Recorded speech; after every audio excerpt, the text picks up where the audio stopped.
چلیے ہمارے پاس یہ چادر ہے، اس چادر پر جو قرآن لکھا ہوا ہے، اب اس چادر کا حکم کیا ہے؟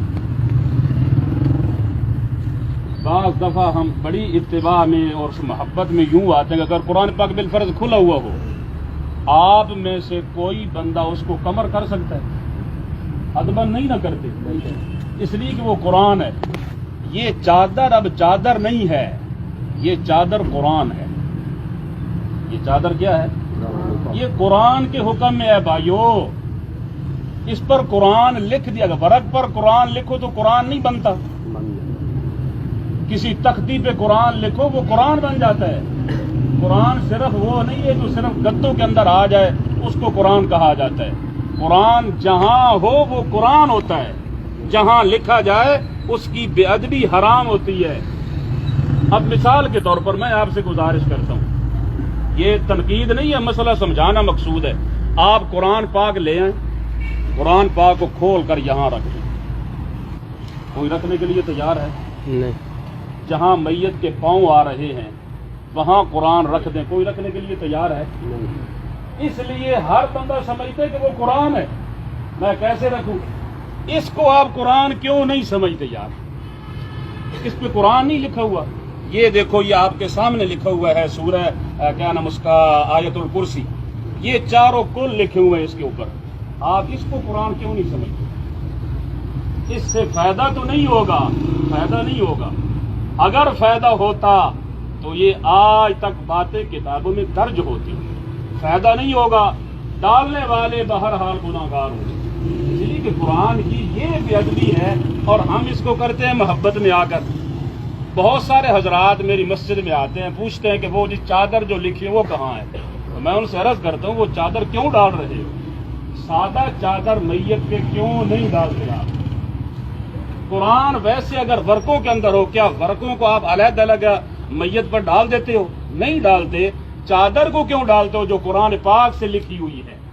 قرآن پاک درج ہے وہاں، تو جہاں قرآن کے الفاظ لکھ دیے جائیں، سورت لکھ دی جائے، آیات لکھ دی جائیں بھائیو، وہ قرآن کے حکم میں چلی جاتی ہے، وہ تو قرآن ہے۔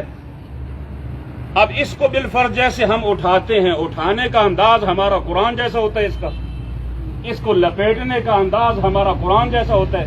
اس کو کوئی بھی بے وضو آدمی ہاتھ نہیں لگا سکتا، یہ حرام ہے۔ اور قرآن کہہ رہا ہے لا یمسہ الا المطہرون، جو لوگ پاکیزہ ہیں وہی ہاتھ لگائیں گے۔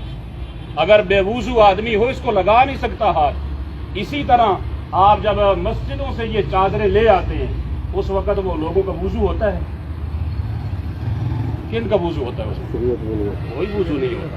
میرے بھائیو اس کی جانب آپ ذرا توجہ سے اور پورے دھیان کے ساتھ توجہ فرمائیں، اس کی جانب انتہائی توجہ کی درخواست کر رہا ہوں کہ یہ چیزیں ہمارے پالیے نہیں ہونی چاہیے۔ محبت اپنی جگہ پر ہے، میں نے مسئلہ عرض کیا ہے کہ اگر وہ ورق پر لکھو تو کوئی ڈالنے کے لیے تیار نہیں ہے، اس لیے کہ قرآن کی بے ادبی سمجھتا ہے۔ اور اگر وہی قرآن کسی کیا نام اس کا کپڑے پہ آ جائے، آپ اس کو قرآن کیوں نہیں کہتے؟ اس کو کیوں نہیں چومتے آپ؟ اس لیے کہ ہم نے یہ سمجھ لیا ہے کہ یہ چادر قرآن اب نہیں رہی۔ بھائیو یہ قرآن ہے، اس پہ قرآن کی آیات لکھی ہوئی ہیں، پوری صورتیں لکھی ہوئی ہیں، یہ قرآن ہی کے حکم میں چلا گیا ہے۔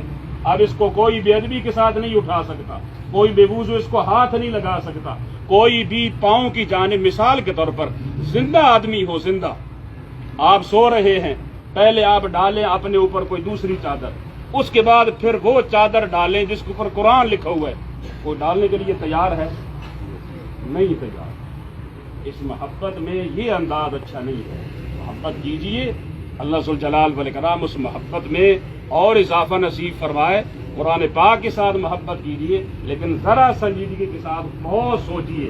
یہ نہ کہنا کہ یہ مولوی نے نیا مسئلہ نکال لیا ہے، یہ نیا مسئلہ نہیں ہے، میں قرآن کی بات کر رہا ہوں۔ صرف ہمارا دھیان اس جانب نہیں ہے، میں تو صرف آپ کی توجہ وہاں مبذول کروا رہا ہوں۔ بھائی ذرا توجہ کیجئے، دھیان کیجئے کہ ہم کیا کر رہے ہیں۔ اس سے ان چیزوں کا فائدہ نہیں ہے، نقصان ہمیں ہوگا بے ادبی کی وجہ سے۔